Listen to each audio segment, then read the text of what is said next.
Assalamualaikum warahmatullahi wabarakatuh. Alhamdulillahirabbil alamin wassalatu wassalamu ala sayyidil awwalin sayyidil akhirin sayyidina Muhammad wa ala alihi wa ashabihi wa li baitihi wa dzurriyyatihi ajma'in. Amma ba'du. Allahumma bika asbahna wa bika amsayna وبك نحيا وبك نموت وإليك النشور. بسم الله الذي لا يضر مع اسمه شيء في الأرض ولا في السماء والسميع العليم. بسم الله الذي لا يضر مع اسمه شيء في الأرض ولا في السماء والسميع العليم. بسم الله الذي لا يضر مع اسمه شيء في الأرض ولا في السماء والسميع العليم. نعوذ بكلمات الله التامات من شر ما خلق. نعوذ بكلمات الله التامات من شر ما خلق. نعوذ بكلمات الله التامات من شر ما خلق. اللهم نسألك خير هذا اليوم خير فيه خير بعده ونعوذ بك من شر هذا اليوم شر ما فيه شر بعده إنك أنت علام الغيوب. Amin ya rabbal alamin. Bapak Ibu, saudara sahabat karena Allah, insyaallah kita masuk ke kajian hikam.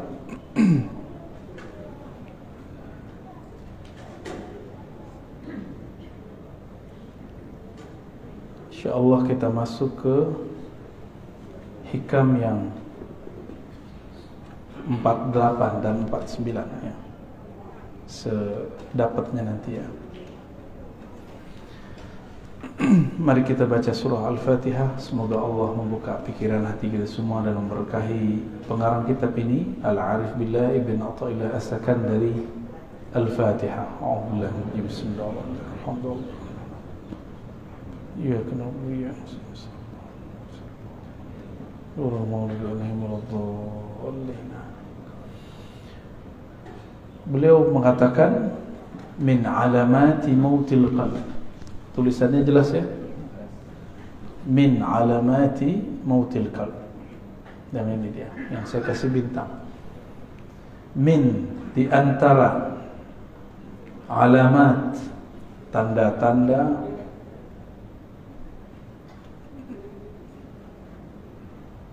alamat ini artinya tanda-tanda ya.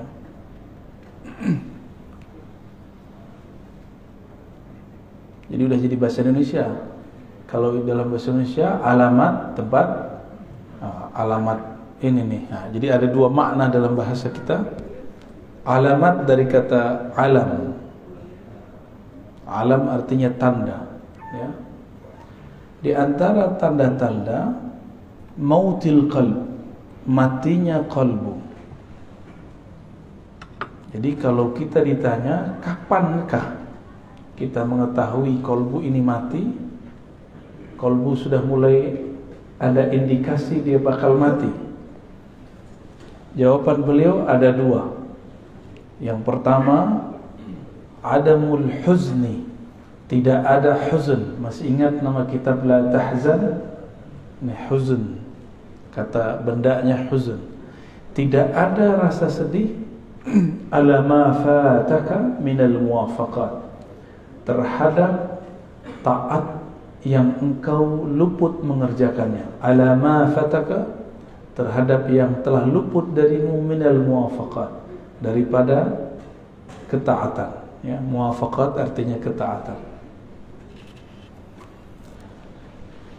Kita enggak tahajud atau enggak sempat witir, tapi enggak ada perasaan sedih, bukan putus asa, sedih, berarti kolbunya ada indikasi mati. Mati separuh lah ya, mati seperempat lah. Ini mulai hati-hati.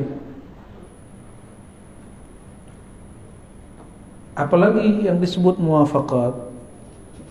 Tahajud itu taatnya badan, taat nafsiyah namanya. Muwafaqat ya, ada yang di badan, ada yang di akal. Kajian-kajian yang bermutu, kuliah-kuliah yang bermanfaat, itu amal juga, taat juga, tapi taat akliyah. kita tidak mengikuti kajian-kajian bermutu, kuliah-kuliah yang bermanfaat, dan tidak merasa menyesal, nggak merasa sedih, berarti akalnya mati, gitu, ya. Malam tadi witir nggak? Witir itu kalau di thariqat saya wajib, bukan fardu, wajib. Jadi saya membedakan fardu dengan wajib. Fardu 5 waktu. Kenapa disebut wajib? Karena Nabi SAW idza tarakahu qadah. Nabi jika meninggalkannya, Nabi mengqadanya. Dan mengqadanya lebih serius daripada salat-salat yang lain. Kalau salat yang lain itu masih ada opsi-opsi dari beliau. Dan wajib ini juga bisa diartikan sesuatu yang didisiplinkan. Jadi Nabi mengqada amal-amal sunnah yang sudah dibiasakan. Zikir pagi petang ketinggalan sama kita, diqada enggak?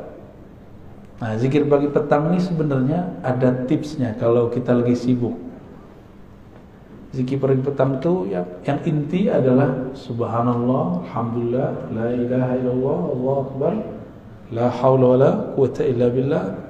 Salawat 100. Semuanya 100. Antum lagi sibuk 10. Sibuk juga, yaudah satu napas deh baca 7 kali. Ya. Subhanallah, alhamdulillah, subhanallah. Yang penting ada zikirnya pagi, sore, pagi, sore, pagi, sore. Tapi kita sesibuk apa sih? Kayaknya punya kesibukan apa gitu.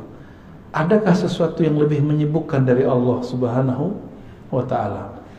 Apakah ada sesuatu yang lebih besar daripada Allah Subhanahu wa ta'ala? Saya capek, saya gak sempat witir. Ya salah, ya. Bisa capek-capek untuk dunia tapi tidak mau berlelah payah untuk akhirat. Wajar kalau nanti di akhirat jadi miskin, karena di dunia tidak mau kerja keras untuk akhirat. Orang yang malas-malas waktu mudanya, tuanya gimana?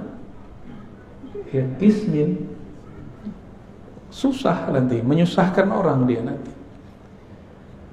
Orang-orang yang tidak belajar di masa mudanya, tuanya dia juga nyusahin orang alim. Tapi orang alim ini senang disusahin. Seperti orang tua senang kalau anaknya manja, selama dia masih sanggup. Tapi apakah itu berlanjut terus?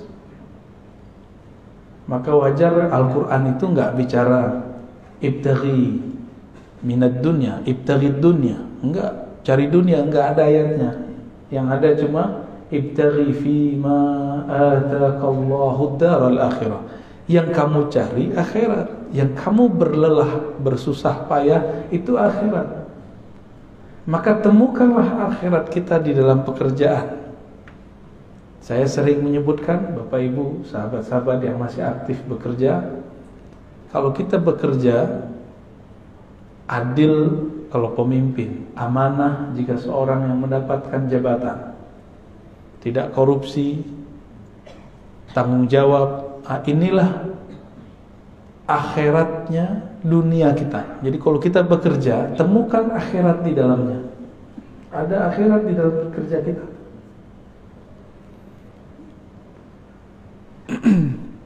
Wala tansa nasibaka minad dunya, itu bisa diartikan jatahmu di dunia, jangan kamu lupa. Nasib bahasa Arab artinya jatah. Al-Quran cuma mengatakan jangan lupa, bukan berarti 50-50. Ini banyak juga ustadz ini gak ngerti bahasa Arab, coba-coba nafsir. Ini dalil 50% akhirat, 50% dunia. Itu mentafsir dengan hawa nafsu. Dalam Al-Quran, siapa yang mentafsir birra'yihi falyatabawwa maq'adahu minan nar, yang mentafsir sesuai dengan ra'yunya, hawa nafsunya, maka siap-siap tempat duduknya dari neraka, ya, dari api.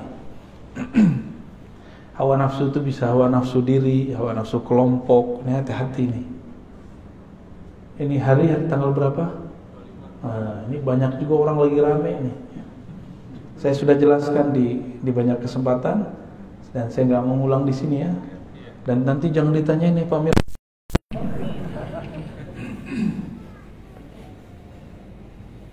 Dan yang kedua, tadi yang pertama, ini dia. Yang kedua, tarkun nadam. Tidak ada meninggalkan nadam. An-nadam artinya penyesalan. Ala ma fa'altahu min wujudiz zallat. Terhadap yang kau lakukan dari zallat. Apa arti zallat? Ketergelinciran dalam dosa. Ada perasaan nyesel gak dengan masa lalu?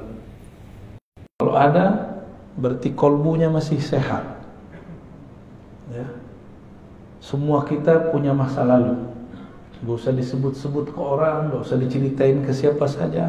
Cukup kisahkan itu kepada Allah. Ini ketika Nabi SAW mengatakan an-nadamu taubah. Menyesal itu taubat. Jadi ruh dari taubat itu ada penyesalan. Ini bedanya dengan istighfar. Istighfar itu cuma minta dihapus. Tapi kalau taubah ada rasa menyesal. Jadi kayak kolbu kita remuk gitu rasanya. Kalau ingat, kolbu yang keras langsung menjadi pecah. Air mata pun bisa mengalir. Air bulu roma pun berdiri kalau ingat. Oleh karena itu, dalam latihan zikir kami, biasanya sebelum zikir kita cek kolbu itu pakai taubat. Jadi ntar diajak yang hadir zikir itu, ayo kita istighfar. Jika kolbunya tersentuh oleh istighfar, berarti kolbunya masih sehat. Kalau enggak, berarti ada masalah. Istighfar ini juga harus spesifik. Jangan doa doang yang spesifik. Ini kan beberapa ustaz mengajarkan jamaah doa yang spesifik. Oke, sebelum kamu doa yang spesifik, istighfar juga spesifik. Jadi sebutkan kepada Allah, ya Allah, saya punya dosa ini. Dalam hati kita ngomong. Nah, itu yang disebut ngaku, menyesal. Ya. Dan saya yakin yang hadir termasuk saya yang berbicara ini tidak ada yang dijamin dari maksiat. Dulu, sekarang, nanti. Kita nggak tahu ya. Oleh karena itu, buang-buang jauh rasa diri ini suci. Berarti kalau begini, orang-orang yang merasa sok suci itu kolbunya mati, walaupun zahirnya taat. Orang yang merasa sok suci. Siapa lagi? Orang yang merasa paling benar. Orang yang merasa paling benar tidak akan pernah menyesali perbuatannya. Benar gak?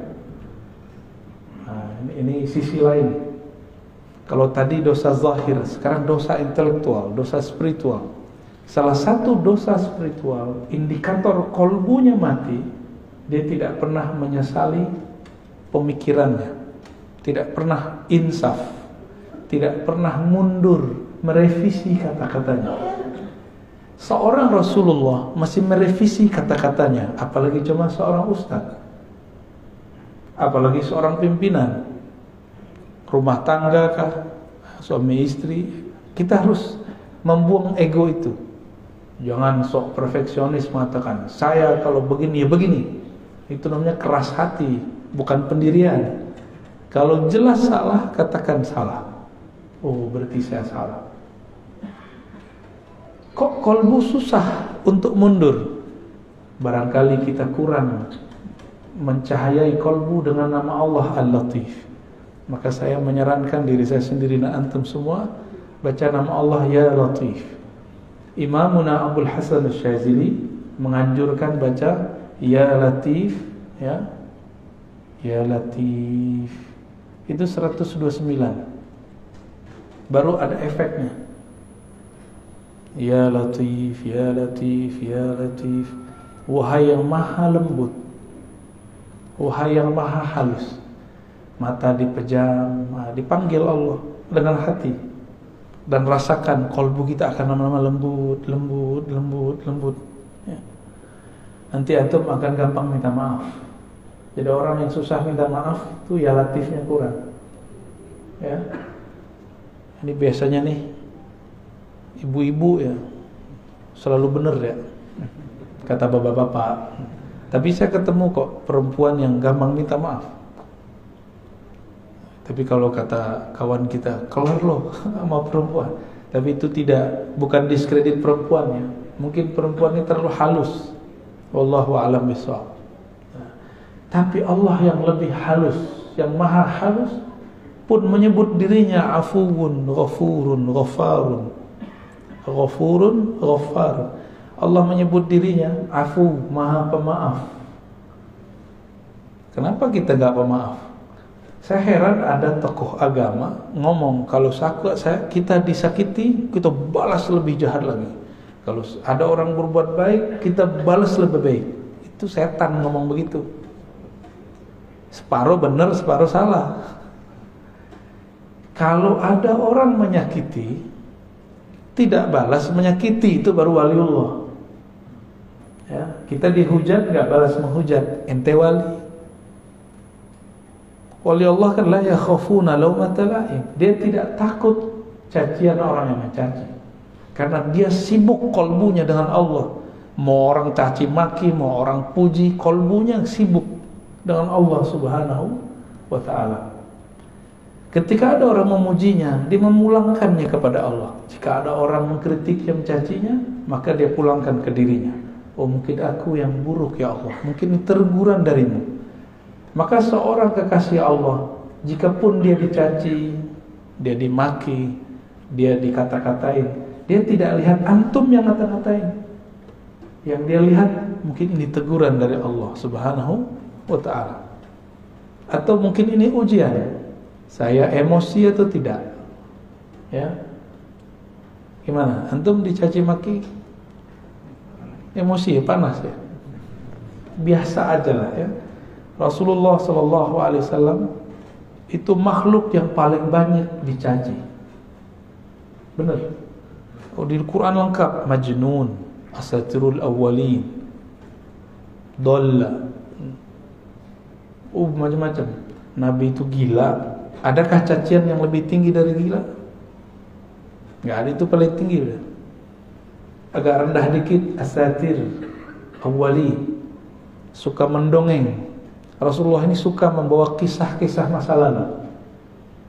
Bahkan itu menjadi perintah di Quran.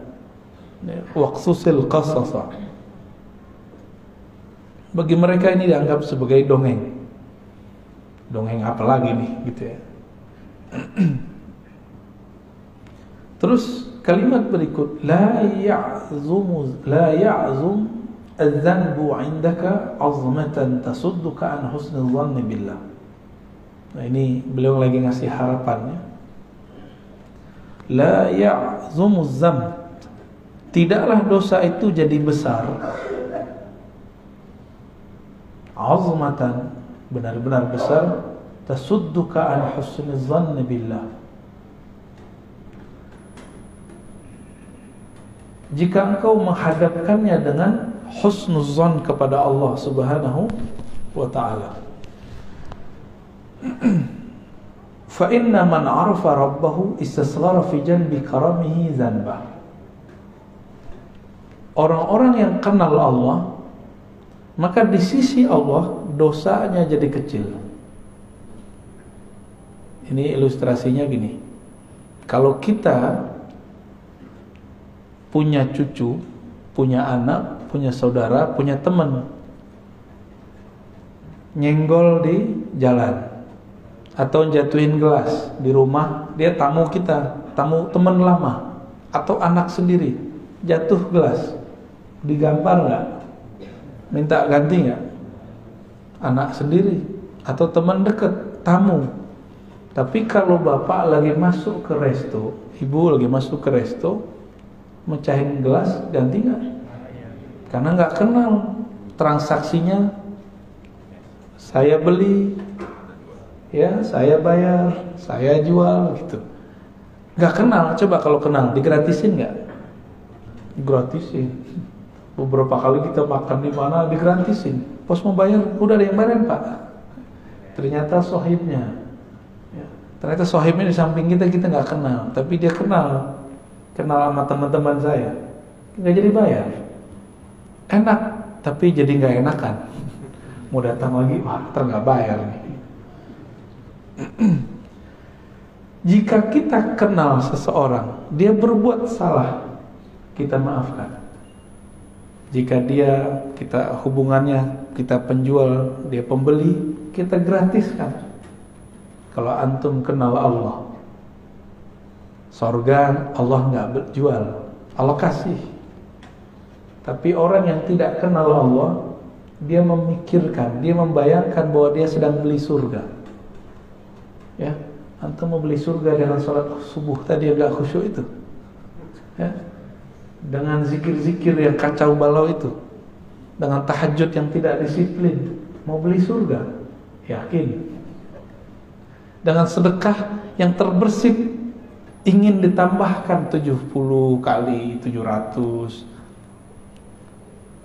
Sholawat pengen beli mobil, yang kayak gitu mau beli surga. Ngaca dulu kita ya. Kita ini selalu berpikir kepada Allah itu transaksional. Betul, Allah itu kadang-kadang berbicara kepada hamba dengan cara transaksi. Hal adullukum ala tijaratin tunjikum min adzabin alim.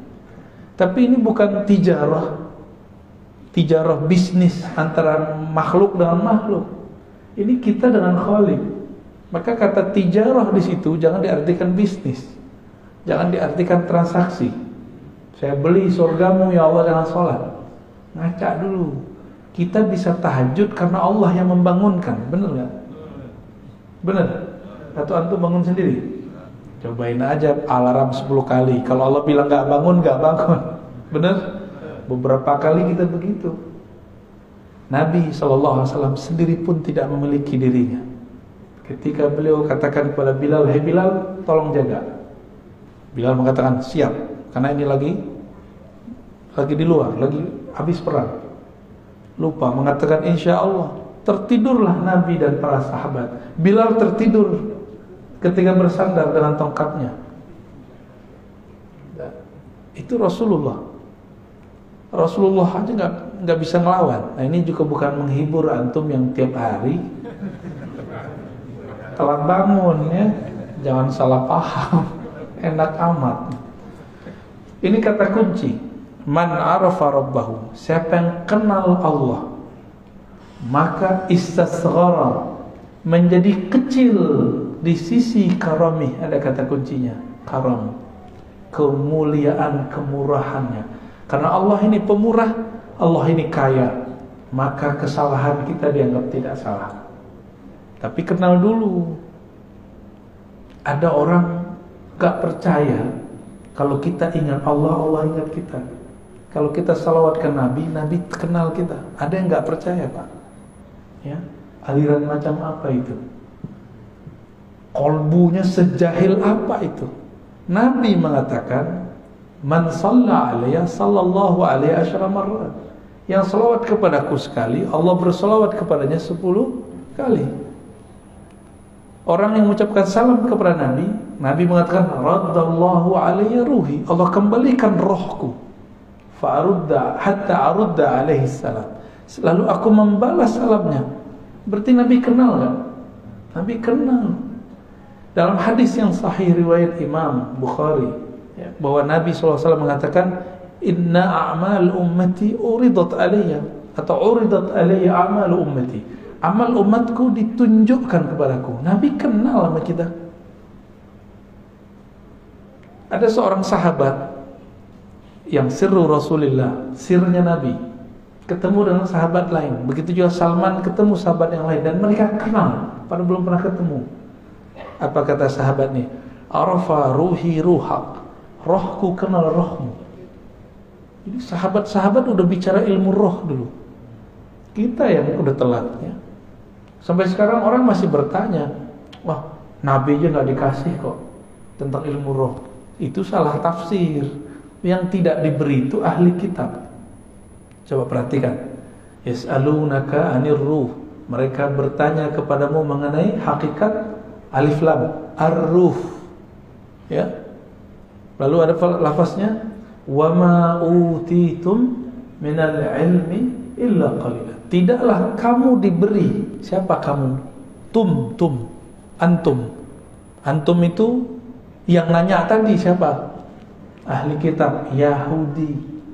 Tidaklah kamu wahai Yahudi diberikan ilmu ini kecuali sedikit. Maka sampai hari ini Yahudi pasti mencari orang yang bisa mengurai ilmu ruh. Jika ketemu bukan bagian dari mereka, bunuh, musuhi, serang. Begitu. Diserangnya bagaimana? Oh, sekarang cara mereka menyerang pakai orang dalam. Ustadz lawan ustadz, kiai lawan kiai. Bukan wali lawan wali, Pak. Wali setan lawan wali Allah ya. Ya. Kalau wali Allah nggak mungkin perang dengan sesama wali Allah. Sayyidina Umar dilaporkan oleh orang bahwa ada sahabat Rasulullah Ahlul Badar mabuk-mabuk. Udah dijilid itu dipukul. Terus orang ini mengatakan, yang lapor, wahai Umar, ya Amirul Mukminin, laknat saja dia. Kata Umar, ente boleh hukum dia secara fisik, tapi tidak boleh melaknatnya. Fa innahu yuhibbullaha wa rasulah. Dia sangat cinta kepada Allah dan Rasulnya. Jadi Umar membedakan hukum zahir dengan hukum batin. Hukum zahirnya kalau dia salah dihukum, diiqab, kena sanksi. Tapi batinnya kita nggak boleh main. Batinnya urusan dia. Umar ngerti apa kata Umar. Hati dia cinta kepada Allah dan Rasulnya. Yang ngelaporin ini yang masalah nih, hatinya nggak hidup ya. Fa inna man arafa rabbahu, ya. Siapa yang kenal Allah, istasghara, maka di sisi Allah menjadi kecillah zanbah, dosa-dosanya. Maka ada ungkapan dalam sebuah riwayat, man nazarallahu ilaih lam yu'azibhu abadan. Siapa yang Allah pandang dia sekali saja dengan rahmatnya, maka Allah tidak akan menyiksanya selama-lamanya. Maka orang-orang Ahlul Badar ini kan dipandang Allah sekali waktu Badar. Allah tidak akan pernah menyiksanya. Umar tahu itu, maka Umar tidak berani bermain hukum batin, hukum rohani. Dia cukup main hukum zahir, ya. Itu peminum loh, Pak. Pemaksiatnya zahir, nggak ada urusan sama politik, ya. Sayyidina Umar beda pilihan, beda sikap dengan Ali. Mereka jontok-jontokan. Tapi dalam bab kemaslahatan, Umar dan Ali sepakat.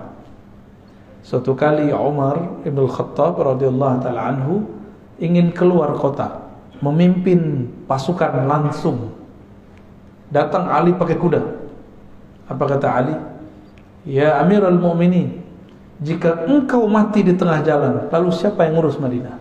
Ini tanda Sayyidina Ali tidak nafsu jadi khalifah, tidak seperti yang diklaim banyak orang. Ini hadis sahih. Apa kata beliau? Jika kamu nanti perang dan engkau mati di tengah jalan, engkau mati di medan juang, lalu yang ngurus kami siapa? Kami masih butuh engkau, wahai Umar. Kira-kira begitu.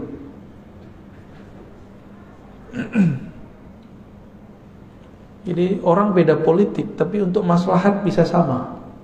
Antum sudah berapa tahun nih beda politik, kok sampai sekarang masih tengkar aja, ya? Katanya ngaji hikam, ya. Ngaji hikam tapi hati masih keras. Lembutinlah hati sedikit, ya. Baik.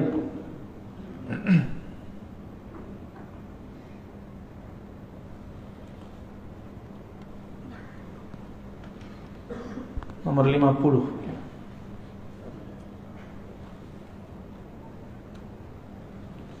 La saghirata, tidaklah dianggap dosa itu kecil, idza qabalaka adlu, jika engkau datang kepada Allah, lalu dia menuntutmu dengan keadilannya.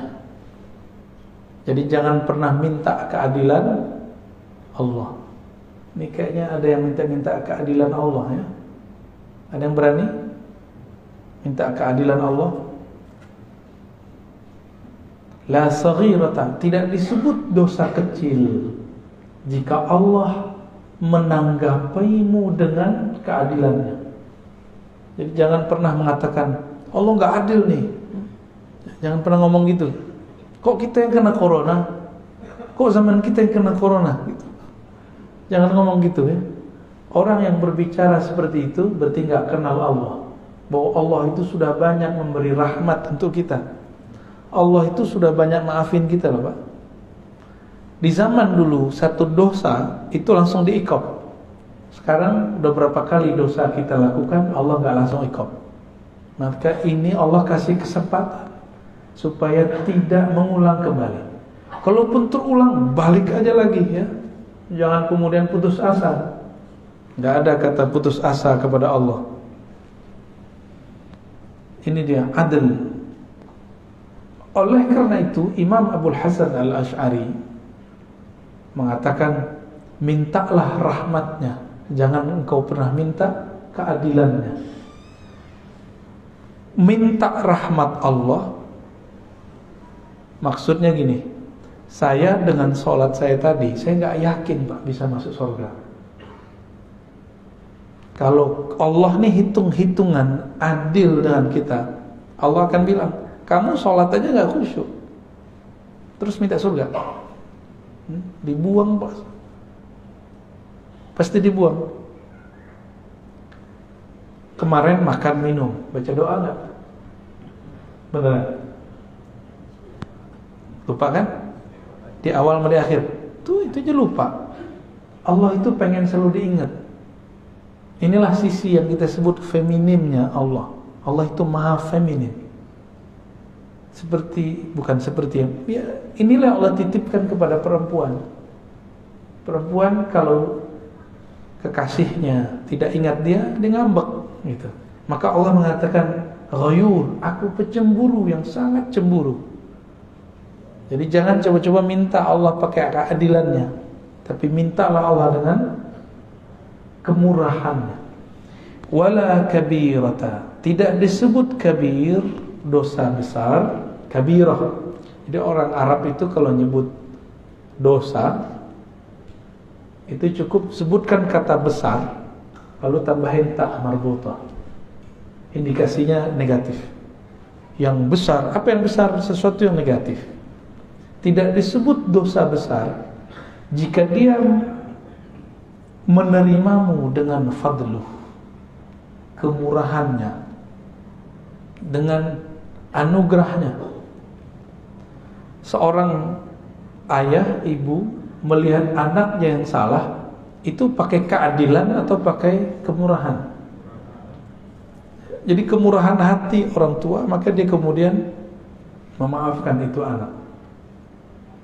Jika seorang ayah kepada anak-anaknya seperti itu, apalagi Allah kepada hambanya. Allah itu lebih sayang kepada kita daripada orang tua. Ya.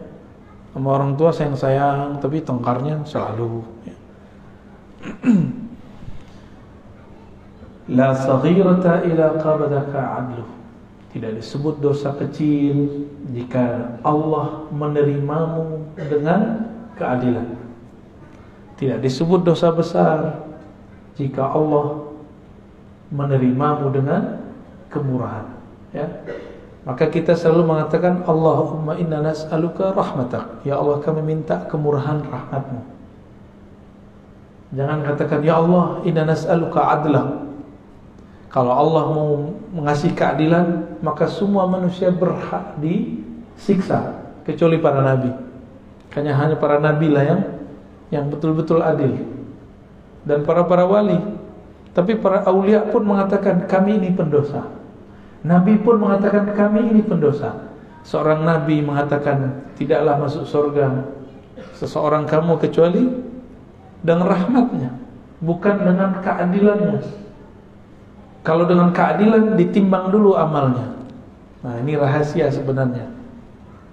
Kalau Allah ingin memasukkan seseorang dalam surga dengan keadilannya, maka Allah akan menimbang dengan detail, dengan rigid.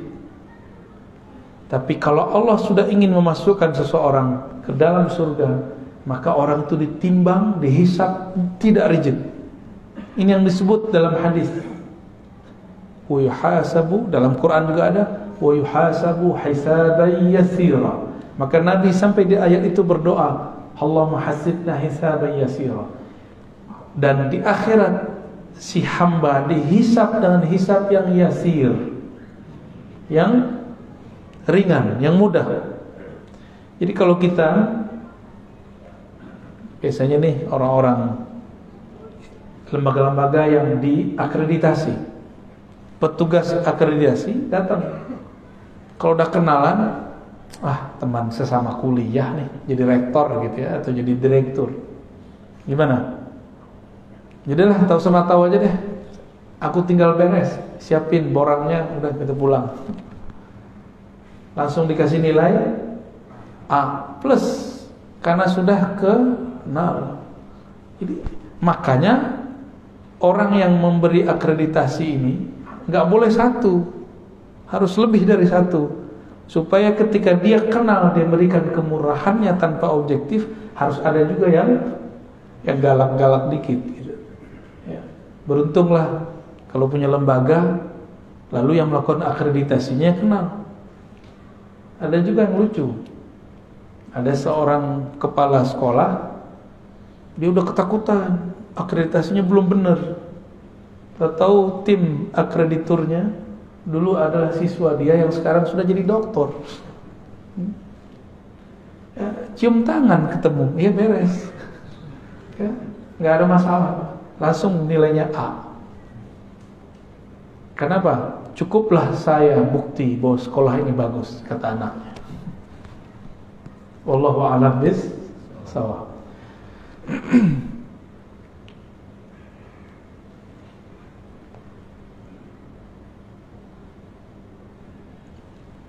Masih lanjut? Semangat amat ya. Oke, kita lanjut ya, 51. Ini kayaknya hikam terbanyak nih. La amala arja lil qulub min amalin yaghibu anka syuhudu. Nah, ini kayaknya salah ketik ya. Ini kalau bersanad tahu Pak di mana salahnya. Kalau nggak bersanad nggak tahu. Ini kelirunya di sini. Lil qabul. Ini bahasa Arabnya lil qabul. Kebalik sama dia ya. Tidak adalah amalan yang diharapkan untuk lebih diterima. Qabul. Qabul bahasa Arab. Para masyaikh, para habaib kalau penutupan pengajian, penutupan doa, qabul gitu ya. Gabul. Kalau habaib hadrami ngomongnya gabul. Kalau kiai-kiai yang fasih bahasa Arab, qabul. Qabul diterima. Nggak tahu entah cocok logi entah apa, nasinya namanya kebuli. Ya. Sepertinya cocok logi yang cocok ya. Tidaklah ada amalan yang lebih cepat diterima oleh Allah min amalin, melebihi satu amalan. Amalan yang mana? Yaghibu anka syuhudu.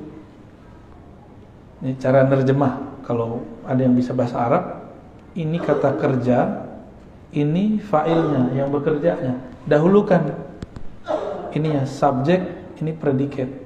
Jadi dalam bahasa Arab dibalik-balik. Amalan yang penyaksianmu terhadap amalan itu yaghib, hilang. Maksudnya apa? Kamu sholat tapi tidak merasa dirimulah yang sholat. Kamu sedekah, kamu merasa itu adalah harta dari Allah. Kamu guru sukses mendidik murid, bukan kamu yang merasa dirimu sukses mendidiknya, tapi itu adalah titipan dari Allah, dan Allah lah yang mengupgrade jiwanya. Kamu punya jasa ngurus masjid, bangun yayasan, bikin pesantren, tapi kamu tidak memandang kamulah yang beramal. Nah, ini pesan juga untuk para pengurus masjid ya, biar nggak makan hati amat ya. Pak Mirwan udah pensiun ya? Waduh. Amal yang paling berat di tengah masyarakat itu ngurusin fasilitas bersama yang kita sebut wakaf lillah. Kan ini milik Allah. Maka orang yang tulus melakukan ini, tulus ngurusin ini, itu dia dapat amal yang paling besar selama dia tidak merasa berjasa. Jadi jangan ada yang ngomong kalau bukan gua nih ngurus masjid, masjid nggak jadi, nggak jalan. Itu langsung dicoret. Ya, berarti kita memandang diri kita beramal. Sedangkan di sini Ibnu Athaillah mengatakan ciri-ciri amalan yang langsung diterima oleh Allah. Kamu tidak memandang kamu beramal. Jika kamu khidmat, kamu tidak memandang kamu khidmat. Jika kamu takmir masjid, kamu tidak memandang dirimu punya jasa. Jika kamu seorang kiai, guru, semuanya, kamu tidak memandang kamu yang pintar. Ya. Kalau nggak saya nggak jadi nih. Kalau kiai lain lagi. Kalau bukan saya ngajar pasti sepi, pasti santrinya nggak beres. Itu perasaan-perasaan begitu. Dia sedang mengambil hak-hak Allah Subhanahu wa Ta'ala. Yang berhak ngomong begitu cuma Allah. Dan dulu para sahabat Nabi radhiyallahu ta'ala anhum, ketika mereka perang Khandaq, perang Khaybar, ada 3 perang. Itu ada namanya Amir ibnul Aqwa. Itu baca syair. Begitu juga Abdullah bin Rawaha. Apa syairnya sama? Laulaka anta ma sallaina mahtadaina. Ya Allah, jika bukan karena Engkau ya Allah, kami tidak dapat hidayah, kami tidak dapat melaksanakan sholat. Nabi di hadapan mereka. Jadi Abdullah bin Rawaha, Amir bin Aqwa bersyair depan Nabi, dan para sahabat pun ikut bersyair. Nabi pun ikut berdendang. Jadi Nabi ini suka seni, Pak. Makanya ulama-ulama pewaris para Nabi itu kolbunya pasti ada nilai seninya. Orang-orang yang keras hatinya, bukan pewaris Rasulullah, itu mengharamkan seni secara mutlak. Ya, agak keras, kaku. Sudah paham antum maksudnya? Ya. Tahu sendirilah ya. Saya dulu pernah mengharamkan musik, dan itu hampir 5 tahun. 3 tahun sangat keras, 2 tahun berikutnya proses mulai menerima dalam syarat tertentu. Akhirnya sampai hari ini gak bisa main musik, Pak. Alhamdulillah. Karena dulu mengharamkan semua. Nah, sekarang kita pilah-pilah. Ya, sesuai dengan hadis Nabi SAW bahwa Nabi memilah-milah. Ada syair yang haram, ada syair yang makruh. Ada 5 hukum syair itu. Haram, makruh, mubah, bahkan dianjurkan, bahkan ada yang wajib. Syair-syair jihad yang dulu dibaca oleh Abdullah bin Rawaha itu wajib dikemenangkan kembali. Inilah yang dihidupkan oleh Sultan Al-Muzaffar, dibaca kembali ketika umat Islam di zaman itu diajak jihad melempem semua. Maka beliau bacakan syair-syair itu dalam sirah-sirah Nabi. Inilah awal maulid Nabi di tengah umat Islam Sunni, bukan dari Syiah. Ya. Ini masjid ini ada maulid nggak kemarin? Ada. Alhamdulillah. Ya. Wa yuhtaqaru 'indaka wujuduh. Dan dianggap remeh di sisimu wujud amalmu.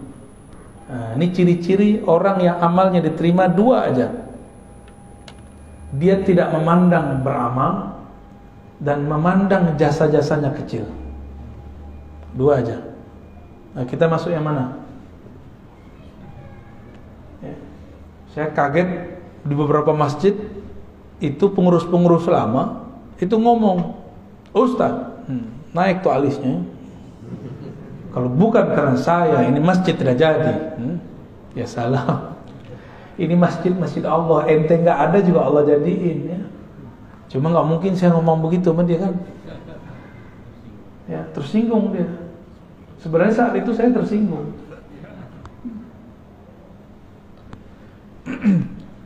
Ini ciri-ciri amal yang qabul ya. Qabul, amal yang diterima. Jangan dibaca kubul ya. Terhilang wawunya. Kubul tempat keluar berak. Nauzubillah, jangan salah baca ya. Inilah yang disebut dalam ilmu ma'rifatullah fana fillah. Ya, orang sering nyebut fillah, benar ya? Gaya kayak ngerti aja ya. Sering nyebut begini ya? Fillah, lillah, billah. Kalau nggak ngerti gue jangan baca lah, malu gitu. Ya. Lillah aja gampang. Fillah jangan sebut. Fillah ini berat. Fillah itu dalilnya wa man jahada fina lanahdiyannahum subulana. Siapa yang mujahadah fina di dalam kami, itu maksudnya apa tuh? Dalam cinta kepada kami, menghilangkan dirinya dalam diri kami, menghilangkan sama basarnya dalam sama basar kami, menghilangkan amalnya dalam amal kami, perbuatannya dalam perbuatan kami. Allah masih nyebut kami loh di situ. Lanahdiyannahum subulana. Kami baru tunjukkan jalan-jalan, banyak jalan bukan satu, menuju kami. Ya, kalau syariat jalannya satu, tapi kalau jalan rohani, kalau sudah dibuka jalannya banyak. Itu sebabnya banyak thariqat. Kalau mazhab cuma 4 mazhab, syariatnya sama, cuma pemahaman yang beda. Tapi thariqah bisa banyak. Thariqah sufi, thariqah para aulia. Karena dalil tadi, lanahdiyannahum subulana. Ini pakai lam taukid dan nun taukid. Sungguh benar-benar kami akan tunjukkan jalan-jalan kami. Jadi banyak jalan menuju Allah. Siapa yang dia mendapatkan itu? Orang yang lebur, tidak memandang amalnya. Kita menyebutnya fana fillah. Fana, tenggelam, karam dalam Allah. Orang kalau sudah benar cintanya, egonya habis. Ini suami istri, mohon maaf ya yang sudah menikah. Antum belum benar-benar mencintai kekasih kalau masih merasa berjasa.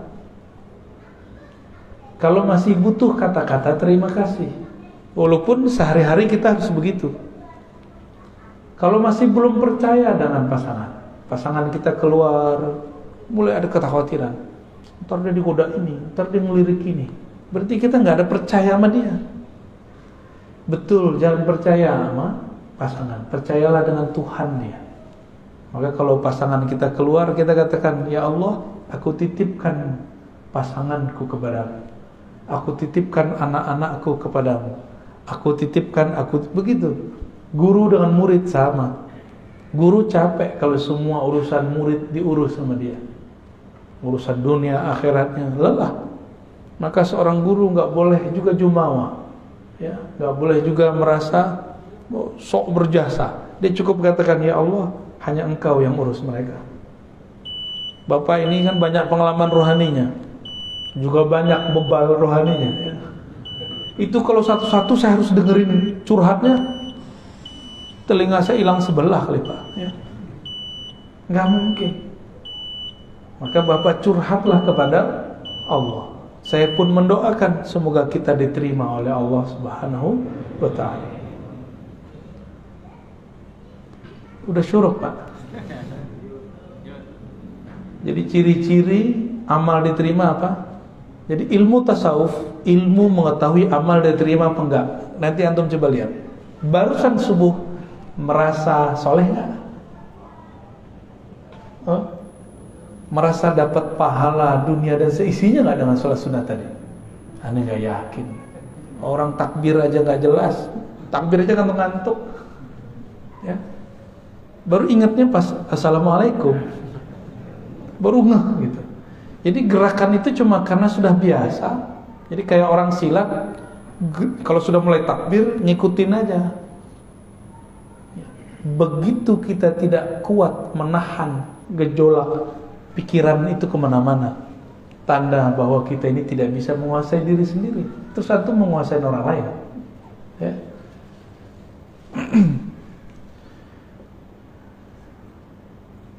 Kita tambahlah dikit ya.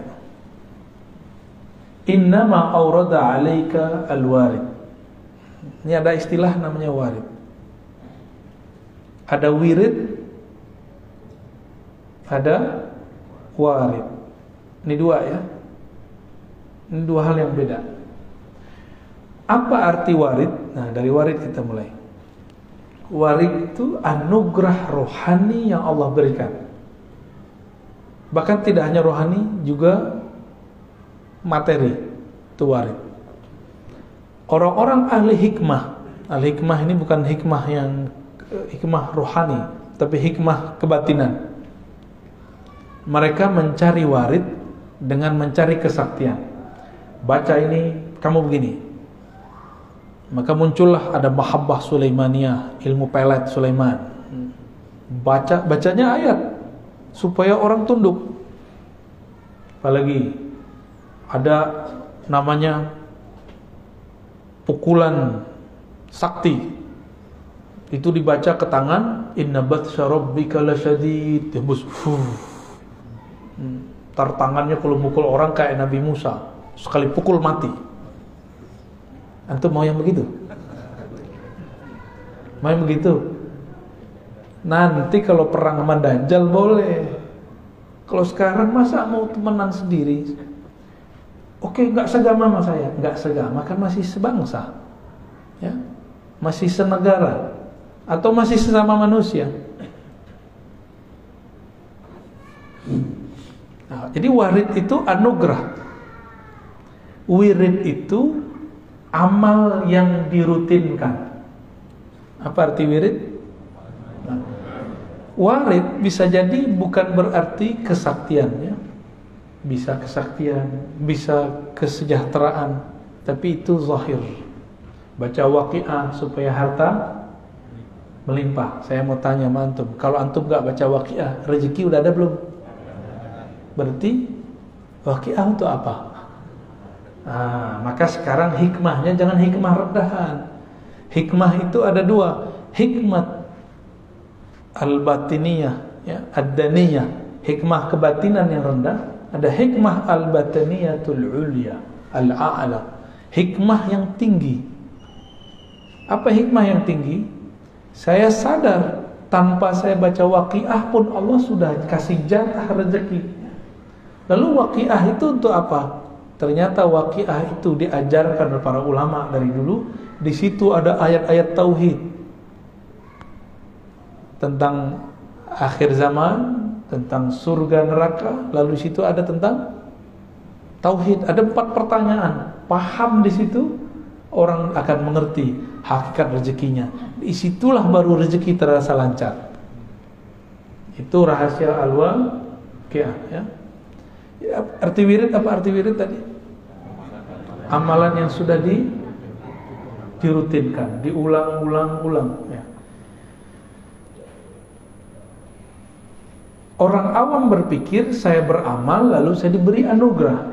Tapi orang yang kenal Allah berpikir anugerah itu turun sehingga saya dapat beramal. Beda?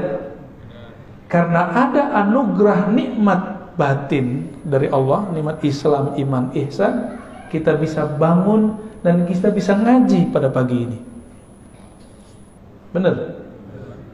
Jadi antum bisa bangun pagi ini itu karena 3 nikmat tadi, Islam, iman, ihsan. Kalau nggak ada nikmat ihsan nggak akan tahan, ya. Bangun jam berapa tadi Pak? Ada yang jam 2, ada jam 3, ya. Yang ini tadi tuh ngantuk-ngantuk gitu. Jam 1 dia bangun tadi. Mau nemenin saya jam 1 dia bangun. Paling jauh nih Pak, nggak tahu. Antum ada yang lebih jauh nggak? Bekasi. Hah? Bekasinya nggak tahu, ujung kali ya. Jadi kita diberikan nikmat. Dengan nikmat itu kita bisa taat. Ini rumus orang arif billah, orang kenal Allah. Tapi kalau orang jahil billah, dia taat, merasa taat, lalu dengan taat itu dia merasa dapat nikmat. Ini kalau saya nggak sholawat nih, masjid nggak rame. Ada yang ngomong gitu nggak? Hah? Ini pesantren kalau saya nggak baca Quran nih, nggak ada cahayanya. Cahaya itu turun dahulu ke dalam hatimu, baru kamu bisa baca Quran. Jangan dibalik. Karena nur itu jatuh ke dalam kolbumu, barulah kamu bisa bangun di pagi ini. Baru bisa kemudian mendengarkan taklim. Kira-kira seperti itu ya. Jadi jangan GR. Nah, maka dikatakan di sini, innama awrada alaikal warid. Allah memberikan warid litakuna bihi alaihi waridan, supaya kamu dengannya warid itu, dengan anugerah itu, alaihi terhadapnya waridan, datang. Ini waridan di sini artinya datang. Warid yang pertama artinya anugerah. Tuh beda, satu jumlah, satu kalimat, lafaznya sama, artinya beda. Kalau nggak bersanad nggak bisa paham. Inilah nikmat bersanad. Kita bisa memahami sesuatu tanpa perlu keliru ya. Jadi warid yang pertama anugerah rohani. Warid yang kedua, kamu datang kepada Allah SWT. Nah, tadi saya mengatakan apa? Karena nur itu turun kepada kita, kita bisa sholat tahajud. Bukan karena kita tahajud kita dapat nur, gitu ya. Nur apa yang ada di kolbu? Ternyata disebutkan di dalam surat At-Taghabun. Siapa yang percaya kepadanya, may yu'min billah, percaya aja sama Allah, Allah akan bimbing kolbunya. Bimbingan kalau nggak pakai cahaya nggak bisa ya. Allah kasih nur. Coba Bapak Ibu, kalau nggak ada cahaya bisa lihat nggak? Nah, cahaya batin itulah anugerah hidayah dari Allah Subhanahu wa Ta'ala. Inilah nikmat yang mesti kita syukuri. Ini terakhir ya.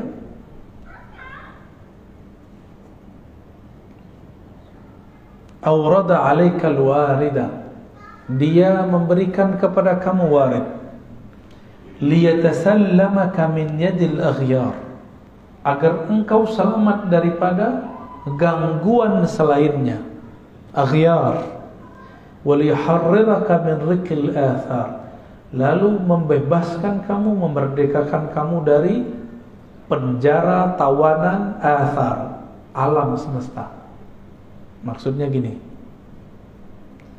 Allah itu berikan kamu anugerah rohani supaya tidak bergantung kepada guru, supaya nggak bergantung kepada obat, makanan. Kita tetap berguru, kita tetap minum obat, tapi yang kita minta kepada Allah hidayah.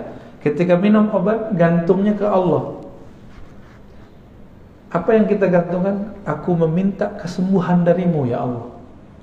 Sehingga nanti jika obat habis, nggak panik, karena kesembuhan dari. Sehingga jika guru mati wafat, innalillahi wa inna ilaihi rajiun, nggak goyang ya.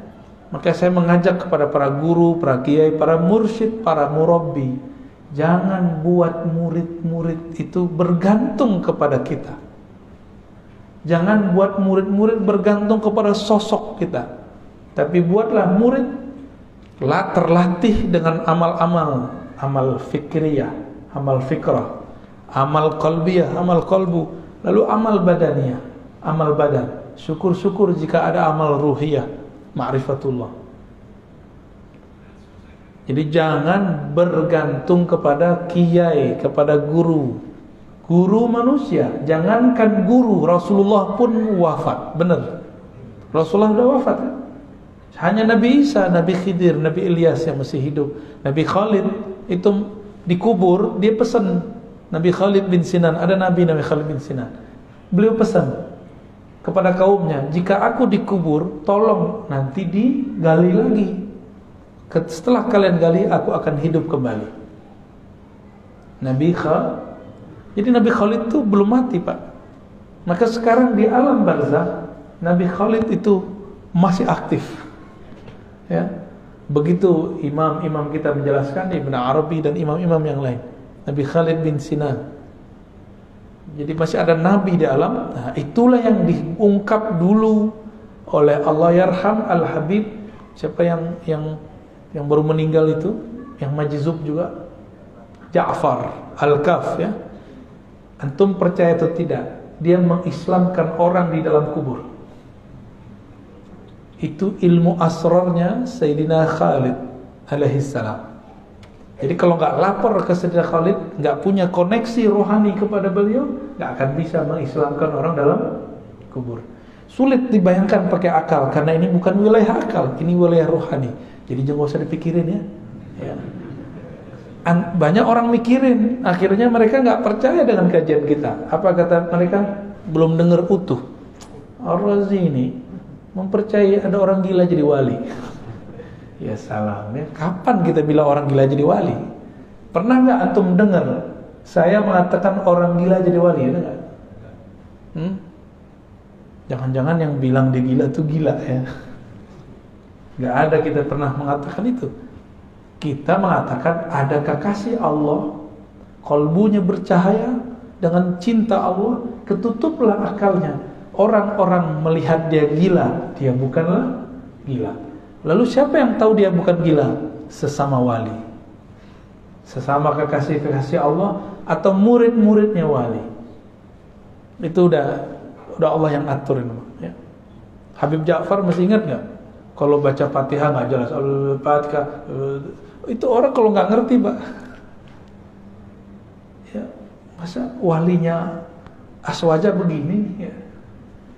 Nah, kira-kira begitu. Jadi semua yang kita lihat zahirnya belum tentu seperti yang terlihat. Banyak kok yang kelihatan baik, batinnya rusak.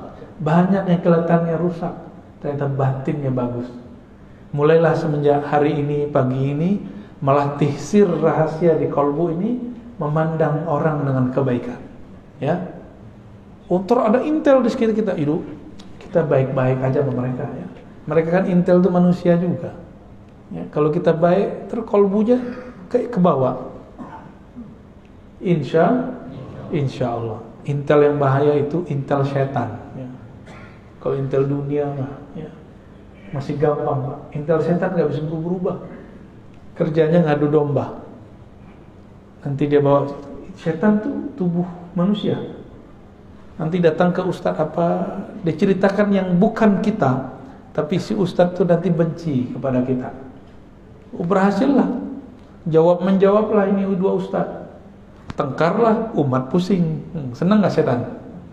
Antum mau kami begitu? Jadi jangan adu-adu kita ya. Nggak mau kan jadi intel setan?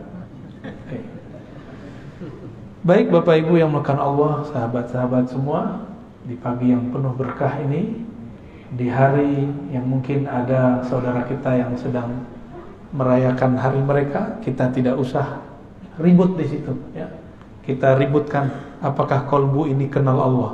Siapa yang kenal Allah, fakullu yaumin 'id. Setiap pagi rasanya hari raya.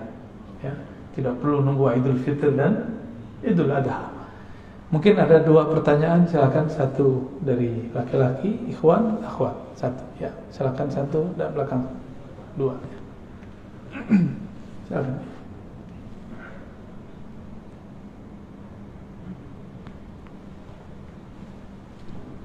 Assalamualaikum warahmatullahi wabarakatuh. Assalamualaikum. Ini yang terakhir tadi menarik sekali Ustaz, bahwa mengislamkan seseorang dari kubur. Sementara kita tahu bahwa seseorang setelah meninggal itu putus, kecuali ada tiga. Adalah amal yang mengalir, kemudian anak yang mendoakan, kemudian ilmu. Kemudian bagaimana caranya kita bisa mengislamkan seseorang dalam kubur? Baik, Bapak masih pakai pikiran, Pak, pakai akal. Ya, ini ranahnya sudah ranah spiritual. Yang mati itu jasad. Jasad Bapak kalau mati, mati sudah. Tapi Bapak tunggu nanti. Kalau jasad ini mati, ruh Bapak masih hidup. Dan itu bisa koneksi sama saya, bisa koneksi sama orang. Kalau orangnya dia wali Allah, Bapak datang ke dia, dia ngerti. Datang nih yang nanya dulu nih. Karena ruh mengenal ruh, kolbu mengenal kolbu, akal mengenal akal. Contoh gampangnya gini, Bapak pintar bahasa Inggris. Ada orang ngomong bahasa Inggris. Ini British nih. Ini Britishnya gaya-gayaan nih. Ini American nih. Ini gaya-gaya English jiran nih ya. Singapura. Kan unik-unik tuh ya. Ada juga ala Hong Kong kan. Ada yang Filipina juga. Wah, sama. Kami bahasa Arab juga sama. Orang kalau dengar ini Arab gontor nih ya. Dengar lagi. Wah, ini Arab Jawa nih ya. Alhamdulillah. Ada lagi orang Sumatera. Bismillahirrahmanirrahim. Rahmah. Rohnya jadi ra semua, Pak. Wah, orang Sumatera nih ya. Tuh orangnya tuh. Kalau baca Assalamualaikum dengerin deh, Pak, lucu, Pak. Assalamualaikum warahmatullahi wabarakatuh. Kita jadi ngerti karena sering dengar. Orang-orang yang ahli rohani, mereka sudah terlatih rohaninya. Meskipun tubuh ini sudah hancur, dia masih hidup. Dan ahli-ahli rohani ini sebelum meninggal, dia sudah meninggal duluan. Ini yang disebut mati sebelum. Makanya Sayyidina Umar diberi gelar oleh Nabi Muhaddatsun. Orang yang diajak Allah bicara. Jangankan cuma ruh, Allah aja bicara sama dia. Makanya ada 3 hukum dalam Al-Quran, itu lewat kalam Umar. Hukum jilbab salah satunya. Dulu istri Nabi gak pakai jilbab, gak ada. Rambut terbuka. Karena dulu yang pakai hijab itu adalah ahli kitab. Walaupun sekarang gereja-gereja sinagog udah nggak pakai hijab kecuali beberapa ortodoks, ya masih pakai hijab. Jadi kalau ada nih orang gereja, orang ortodoks menggunakan jilbab, bukan berarti mereka memalsukan agamanya supaya orang Betawi ikut mereka gitu, bukan ya? Karena ada tuh gereja Betawi. Emang ada dalam ajaran mereka, Pak. Duluan mereka kali yang pakai jilbab, pakai hijab. Maka kita lihat ada istilahnya, Pak, suster gitu ya. Gitu. Ahli rohani jika mereka sudah terlatih, dia di sini ruhnya sudah bisa kemana-mana, Pak. Ya, Rasulullah, nggak usah Rasulullah lagi deh, Umar aja deh. Umar lagi khutbah, dia kirim panglima syariah di Irak. 2 bulan perjalanan, suaranya kedengeran sampai ke sana. Karena si Sariyah juga seorang wali, kata Umar, ya Sariyah al-Jabal, wahai Sariyah, naik ke gunung. Umar nggak pakai satelit, tapi dia tahu di belakang bukit ada musuh. Kalau si Sariyah ini jalan biasa aja, pasti disergap, maka naik. Ini adalah teknik saingannya Umar, namanya Khalid. Khalid bin Walid ini kan Umar 2. Umar kedua. Jadi kecerdasannya hampir sama. Khalid bin Walid untuk mengalahkan umat Islam waktu perang Uhud pakai teknik itu, naik ke atas. Maka Umar mengatakan, ya Sariyah al-Jabal, kedengeran, Pak. Itu telinga ini mungkin gak dengar. Orang di sudut sana, saya udah gak denger ngomong apa. Tapi Bapak berbersih di hati, sampai ke hati saya. Kalau hati saya benar. Ya, kalau hati saya benar, Pak. Kalau hatinya lagi galau, ya sama-sama gelap. Mengislamkan. Nah, ini kata mengislam di situ tidak boleh juga diartikan secara harfiah. Bisa berarti mendoakan. Jadi kalau saya dalam kacamata zahir sebagai santri hadis, saya mengartikan Habib Ja'far mendoakan. Contohnya gini, Nabi dengan Ibnu Abbas tiba-tiba berhenti di depan ada 2 kubur. Itu kubur kan non muslim, ahlu kitab itu. Satu suka gosip, satu buang air tanpa istinja. Nabi kemudian menancapkan 2 pelepah untuk meringankan. Nah, ini kata kunci. Jadi siksaan terhadap orang kafir pun bisa diringankan. Itu dalilnya, Pak. Kan nggak disebutkan di hadis itu kalau mereka muslim. Nggak disebutkan. Itu kalau versi saya ahli kitab. Berarti non muslim, benar nggak? Orang nggak percaya kepada Rasulullah SAW, Nabi kasih. Mungkin ada riwayat versi lain yang menyebutkan mereka muslim, tapi saya tidak yakin, ya. Nah, jadi maksudnya seperti itu, Pak. Kalau Bapak susah memikirkannya, kita kurangin maknanya dikit. Ya, itu namanya mazhab ta'wil. Silakan di belakang ada hikmahnya. Bantu panitia. Akhwatnya.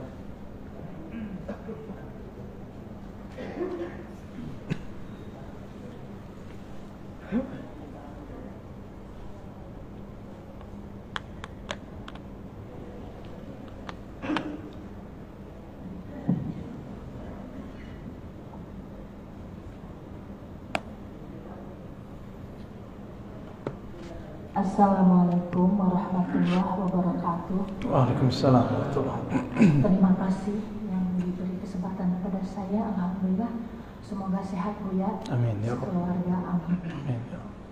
Ada yang mau saya tanyakan. Ini juga dari bimbingan teman-teman saya, bukan atas pertanyaan pribadi. Yang pertama, apakah memang belajar zikir aktif itu harus ditalkin? Dan oleh siapa nanti ditalkinnya? Misalkan kami ini teman-teman ada niat ke sana, karena ada yang mengatakan tidak usah seperti itu, cukup lah zikir yang setelah sholat kan ada, sudah itu aja, nggak mesti seperti itu banget, seperti itu, ada tanggapan. Itu pertama. Yang kedua, bagaimana Buya mensikapi perjuangan Habib Rizik itu? Seperti itu. Pak Mirwan yang jawab tuh. Oke, baik. Itu saja. Terima kasih. Assalamualaikum warahmatullahi wabarakatuh. Assalamualaikum warahmatullahi wabarakatuh. Yang pertama, yang kedua kalau sempat ya. Yang pertama tentang talqin. Nggak usah lah gitu-gitu amat. Nah, itu karena dia belum tahu rahasia talqin.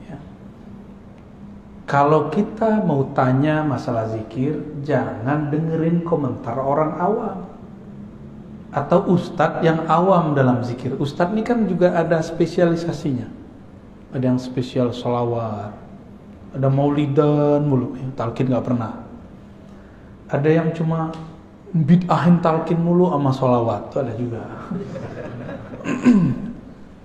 Yang ngerti talqin orang bersanad, karena talqin itu ada sanadnya kepada Rasulullah Sallallahu Alaihi Wasallam.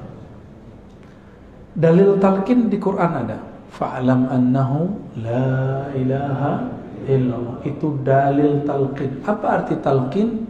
Memberi bimbingan, memberi pengajaran kepada orang mengenai hakikat la ilaha.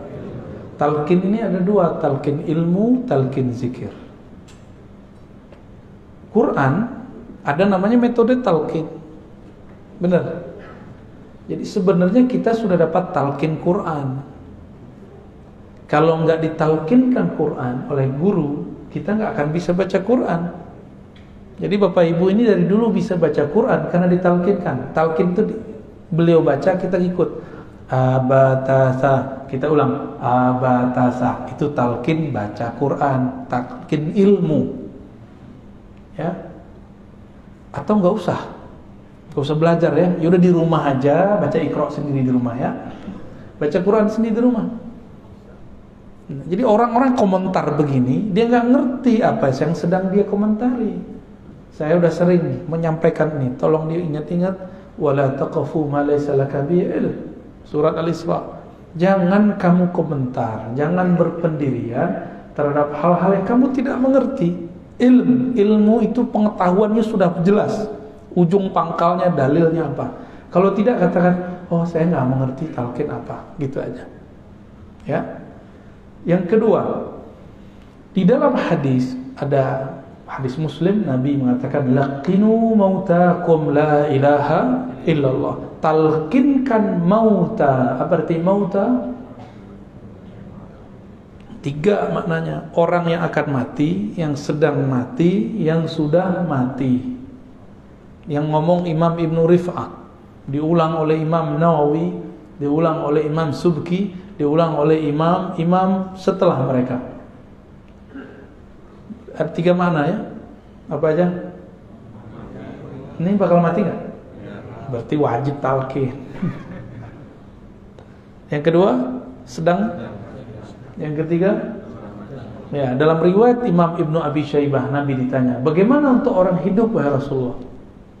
Nabi mengatakan, lebih baik. Jadi mending kita dapat talqin masa hidup daripada dapat talqin nanti waktu sakarat. Siapa tahu nggak bisa dengar. Udah pernah lihat orang sakarat belum? Dia nggak bisa dengar. Dia melihat tapi bukan kita. Dia ngelihat nggak tahu kemana ngelihat. Dia ngambil nafas tapi nafasnya sudah tersengal-sengal. Apalagi dalilnya? Dalilnya banyak. Ada di riwayat Imam Ahmad, Imam Tabarani, bahwa Nabi SAW mentalkin Ubadah bin Samit, mentalkin Sayyidina Ali, mentalkin sekelompok sahabat.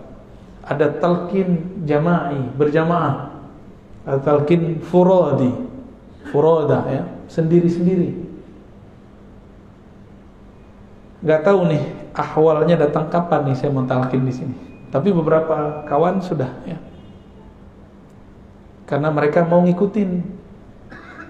ngikutin baca ya Hayyu ya Qayyum setiap hari dengan jumlah yang sudah saya sebutkan ya. Mungkin pada iri kali ya. Waktu saya ke Martapura langsung talqin. Antum jangan iri, itu muridnya Abah Guru Sekumpul. Itu mereka tidak pernah meninggalkan maulid setiap pekan. Sholawat terus, nggak pernah sepi dari sholawat. Itu orang-orang Banjar. Mereka datang dari berbagai provinsi. Itu saya talqin di tengah hutan, Pak. Itu bukan tengah kota itu. Itu wilayah dulu sempat konflik. Itu kan gunung emas itu. Ditutup oleh pemerintahnya, dijadiin tempat zikir. Canggih nggak tuh? Tadinya orang pada eksploitasi alam. Ngapain mereka di situ? Tambang. Kalau tanah udah ditambang, hancur nggak? Bapak pergi ke Bangka. Itu tambang-tambang pribadi. Kalau kita naik, udah kayak orang Kudisan itu pulau. Ya mohon maaf orang Bangka ya. Itu harus dibenerin tuh. Gimana cara benerinnya saya nggak tahu. Ditutup. Nah kemarin kita buat zikir. Saya tadinya nggak tahu, tapi ketika datang, kok udaranya enak. Masih banyak kunang-kunang. Tahu kunang-kunang? Ini pencirian dalam ekologi. Kalau misalnya ada hewan-hewan tertentu, kita lihat, kita hirup baunya, atau kita lihat indikatornya, berarti udaranya masih bagus. Dan orang datang ke situ. Kita dari kota tuh, kota Martapura, Banjarbaru ya, ke sana jauh sekali, ada 1 jam. 1 jam udah pakai patwal. Orang datang dari Sampit, dari Palangkaraya, dari Pontianak, dari Balikpapan, itu datang Pak, dan itu muridnya Abah Guru Sekumpul semua, muhibbin mereka. Abah Guru Sekumpul wafat tahun berapa dulu? 2004 atau 2005? Ya, 2004 ya. Jadi mereka santri beliau. Kalau setiap kali ada haul namanya, itu ramainya bukan main, jutaan. Pejabat aja nggak bisa masuk. Jadi mereka sudah muhibbin kepada wali Allah, namanya Abah Guru Sekumpul. Itu wali Pak, la syak bila niza'. Ya, nggak ada syak lagi. Karena wali itu penciriannya bukan kesaktian, tapi kenal kepada yang mengangkat dia jadi wali. Siapa yang angkat dia jadi wali? Allah. Kenalnya, ma'rifatnya luar biasa. Kemudian yang ketiga, di sana murid beliau, salah satunya Tuan Guru Wildan namanya, itu sudah mengijazahkan talqin secara ilmu hadis. Lah saya malu lah, guru kita sudah mentalqin ijazah, tapi saya kok nggak ngasih talqin. Antum doa aja lah ya, yang banyak. Semoga nanti ane mau talqin di sini ya. Insyaallah sekali sebulan kalau umur kita panjang, kita nanti akan ada masa kita talqin zikir di sini. Ya. Tahu kenapa saya belum talqin juga? Karena masih ada sir yang masih belum terima. Masih ada mikir. Kayak tadi, ya zikir-zikir aja kayak habis sholat gitu. Dia lupa, dia zikir ba'da sholat itu juga ditalkinkan oleh imam. Itu talkin tuh, imam mengatakan astagfirullah, astagfirullah. Itu talkin itu Pak. Cuma talkin am, bukan talkin khas. Talkin yang dimaksud talkin khas, walaupun berjamaah. Ini berjamaah nih, tapi tekniknya khusus. Kalau am, imamnya baca sendiri, kita ngikut. Kalau khas, dibimbing kata per kata, lafaz per lafaz. Insya Allah, ya doa aja lah. Kalau nggak sempat ya semoga husnul khatimah semua. Bagaimana dengan Al-Habib Rizik Syihab? Antum sudah tahu mauqif pendirian saya. Saya mencintai semua Habib. Semua Habib saya cinta. Mau Habib alim, Habib jahil, saya cinta. Mau Habib berpolitik, Habib tidak berpolitik, saya cinta karena dia zuriat Rasulullah sallallahu alaihi wasallam. Tapi saya punya pendirian. Saya juga ngaji, mereka juga ngaji. Mungkin kami beda guru. Dalam beberapa mazhab pemikiran mungkin kami berbeda dengan Habib. Boleh enggak? Habib sama Habib juga beda. Habib Quraisy beda dengan Habib Rizik. Yang Habib yang sering isi di sini, Habib Jindan beda dengan Habib Rizik. Maka pro kepada salah satunya bukan berarti pro kepada kebenaran. Itu mahabbah antum aja. Senangnya pergerakan yang mana? Saya terbebas, terlepas dari semua pendirian keagamaan atau politik mereka. Saya cuma mengatakan ana uhibbukum ayyuhal habaib. Aku cinta kepada kalian semua. Karena Nabi SAW mengatakan ahibbu ahla baiti hubban li. Cintailah ahlu baitku karena engkau cinta kepadaku. Karena saya memandang nasabnya Habib Rizik, nasabnya Habib Jindan, semuanya zuriat Rasul. Di darah mereka ada darah suci Rasulullah SAW. Karena hormat kepada darah mereka, nasab mereka, maka kita cinta kepada mereka. Tapi tolong bedakan cinta dengan fikrah. Ya, kita doakan semoga Habib-Habib kita dijaga oleh Allah. Dalam perbedaan mereka, dalam perseteruan mereka, semoga Allah tetap merahmati kita semua. Negeri ini kalau nggak ada habaib, nggak ada Islam. Itu Wali Songo, semuanya yang masih diperdebatkan ini Sunan Kalijaga.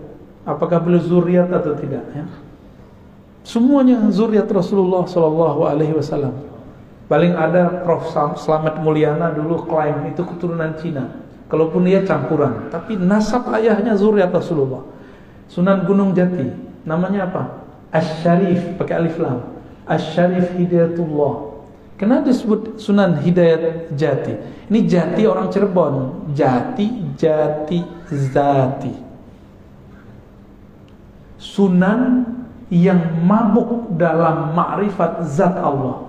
Maka nama beliau Sunan Hidayat. Hidayat zat Allah. Itu maksudnya. Itu bukan cocok logi Pak. Beliau nggak pernah nanam pohon jati, nggak ada. Salah paham itu ya. Nama asli beliau Asy-Syarif Hidayatullah. Asy-Syarif keturunan Hasan. Ada Syekh Jumadil Kubra, ada Maulana Malik Ibrahim, ada Maulana Ibrahim As-Samarkandi. Itu Ibrahim aja ada dua. Di Tuban itu ada namanya Maulana Ibrahim As-Samarkandi. Hampir semua kiai-kiai tua di Jawa keturunan beliau. Makanya Gus itu tadi bukan Gus itu Sayyid aslinya. Raden itu artinya Sayyid. Dan ternyata Paku Buwono ke ke-9 ke berapa? Itu masih zuriat. Dan di Solo juga ada perkawinan campuran antara sultan-sultan dengan ya mungkin istri-istrinya saya nggak tahu. Karena ketemu wajah mereka, saya bilang, ente Habib Sayyid, enggak, aneh keturunan Solo gitu. Aneh keturunan ini segala macam. Dan kita cinta mereka semua. Di Pontianak ada kesultanan ya, Al-Qadri. Itu zuriat Rasulullah. Sampai ke Ambon, baik Ambon Selatan, Ambon yang sekarang ataupun Halmahera, itu zuriat Rasulullah sallallahu alaihi wasallam. Antum mau kemana? Yang bikin kesultanan dulu di negeri ini, Kesultanan Banten, Sultan Hasanuddin, itu zuriat Syarif Hidayatullah. Ya, mau apa lagi? Semuanya masih zuriat. Jadi kalau kita ini kurang ajar sama mereka, takutnya Rasulullah murka sama kita. Dan yang paling berat, bahwa nasab Nabi ini adalah pencirian Imam Mahdi. Maka ciri-ciri pengikut Dajjal di akhir zaman ini tidak percaya Habib, bahwa mereka keturunan Rasulullah sallallahu alaihi wasallam, ya. Maka antum yang cinta dengan Habib Rizik, saya juga cinta Habib Rizik. Antum yang cinta Habib Jindan, saya juga cinta Habib Jindan. Apalagi guru-guru mereka, Al-Habib Omar, ya. Ada di Jawa Timur Habib Taufik. Tapi saya juga cinta dengan Habib Quraisy Shihab, ya. Terus tiba-tiba orang kayak antum yang nggak kuliah S1, S2, S3 tafsir seperti beliau berani mengomentari tafsirnya. Ngaca dulu. Yang paling lucu LC baru S1 berani komentarin Profesor Doktor. Pak Quraisy Shihab itu S1, S2, S3-nya tafsir. Penafsiran dia yang sekarang itu hasil dia ngaji di Al-Azhar. Jika berbeda, cukup katakan, oh saya kurang cenderung kepada tafsir Pak Quraisy, saya senangnya tafsir fulan, gak apa-apa. Tapi jangan menghujat, sok-sok pinter, ya. Nanti dihisap semua loh, hati-hati. Dulu saya begitu, Pak. Dulu saya termasuk yang menghina Quraisy Shihab. Saya dulu menghina beliau. Ternyata kualat. Disuruh jadi host, jadi MC waktu seminar. Di situ kita kenal beliau, masya Allah, orangnya tawadhu sekali. Sangat-sangat tawadhu, ya. Negeri ini dibangun dulu beberapa persennya oleh zuriat Rasulullah SAW. Maka kalau sekarang mereka berbeda, ya karena memang dari dulu mereka berbeda. Kita doakan Habib Rizik, semoga Allah jaga dia. Semoga beliau segera keluar. Semoga nanti tambah adem, ya. Semoga nanti para Habib kita pergerakannya bertambah mesra. Amin ya rabbal. Untuk para habaib, mari kita bacakan Al-Fatihah. A'udzubillah. Bismillah. Ya kenapa? Shiratal ladzina an'amta 'alaihim ghairil maghdubi 'alaihim waladdallin. Amin. Demikian Bapak Ibu, ya. Saya tidak berbicara politik, tapi di belakang politik aja. Semoga kajian ini diberkahi Allah, kita yang hadir semuanya dipandang dengan ridhonya, dengan rahmatnya. Amin ya rabbal alamin. Mohon maaf atas salah dan kurangnya. Allahumma salli ala nabiyyina Muhammad. Subhanakallahumma wa bihamdika asyhadu an la ilaha illa anta astaghfiruka wa atubu ilaik. Assalamualaikum warahmatullahi wabarakatuh.